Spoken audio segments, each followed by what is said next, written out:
Brought to you by TechnoSpark 20 series smartphones.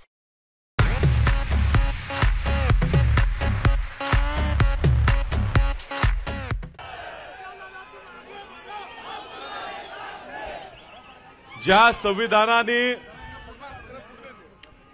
संविधानाने दिलेल्या अधिकारामुळे ह्या ठिकाणी आपण सभा घेऊ शकतो, ज्या संविधानाने दिलेल्या अधिकारामुळे मी इथं बोलू शकतो, ज्या संविधानाने दिलेल्या अधिकारामुळे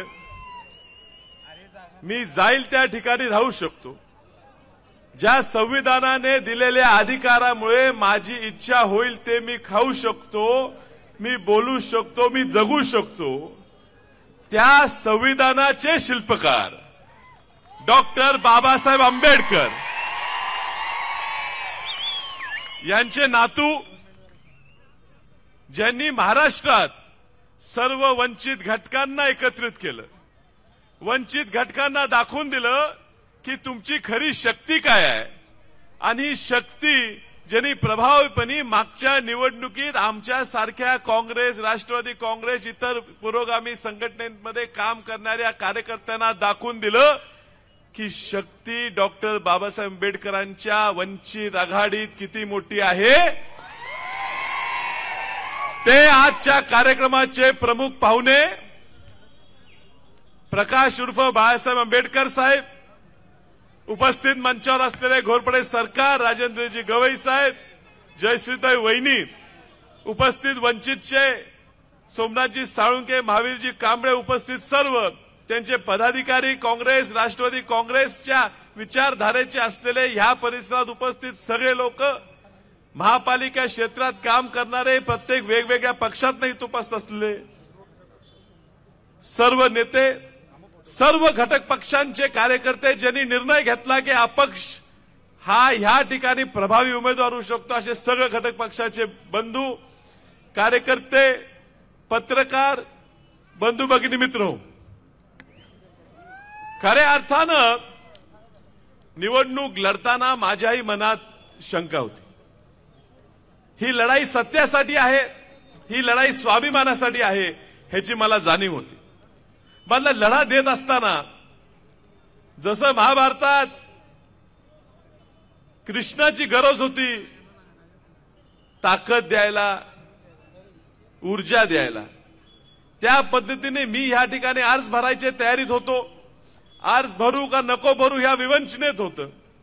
डॉक्टर बाबासाहेब आंबेडकरांची जयंती 2 दिवसांनी पुढे होती। त्यावेळेला एका जाहीर कार्यक्रमात बाळासाहेब आंबेडकरांनी वक्तव्य केलं की विशाल पाटील निवडणूक लढवत असतील तर मी त्यांच्या पाठीशी उभं राहीन।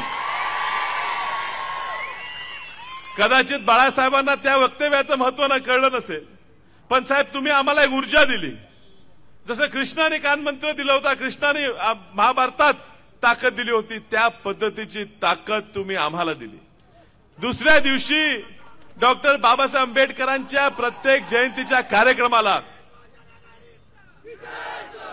आंबेडकर जयंतीच्या प्रत्येक कार्यक्रमात जात असताना मोठ्या ताकदीनं मी तर जाईल तिथं एक मोठी संख्या माझ्या घोषणा देत होती, मला खांद्यावर उचलत होती। साहेब आम्ही पण आता कित्येक वर्ष निवडणूक लढवतो, 1999 पासून मी सुद्धा राजकारणात प्रयत्न करत आहे, पण तुमच्या एका वक्तव्यावर एवढ्या सांगली जिल्ह्यात वाऱ्याची लाट तयार होऊ शकते हे मी त्या ठिकाणी बघतो। माझा पराभव 2019 ला झाला, त्यावेळी मी सुद्धा कदाचित तुमच्या शक्तीची, ह्या वंचित आघाडीच्या ताकदीची मला कल्पना नव्हती। पांजरपणे स्वीकारलं पाहिजे की 2019चा माझा पराभव हा मी तुमच्याकडे आलो नाही म्हणून झाला, आणि आज वसंतदादा पाटलाच्या नातवासाठी बाबासाहेब आंबेडकरांचे नातू ह्या सांगलीत आलेले आहेत।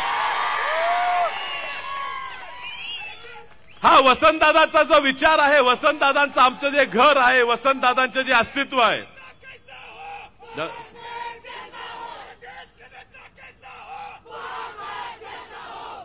हा जो विचार वसंतदादांचा आहे, तो विचार ही डॉक्टर बाबासाहेब आंबेडकरांशी प्रेरित केलेला विचार आहे। वसंतदादांनी पण प्रत्येक वेळेला ह्या संविधानाच्या संरक्षणासाठीच बाजू घेतली. आज वसंतदादांचा विचार ह्या ठिकाणी धोक्यात आहे, म्हणजे पुरोगामी विचार धोक्यात आहे, म्हणजेच डॉक्टर बाबासाहेब आंबेडकरांचा विचार ह्या ठिकाणी धोक्यात आहे.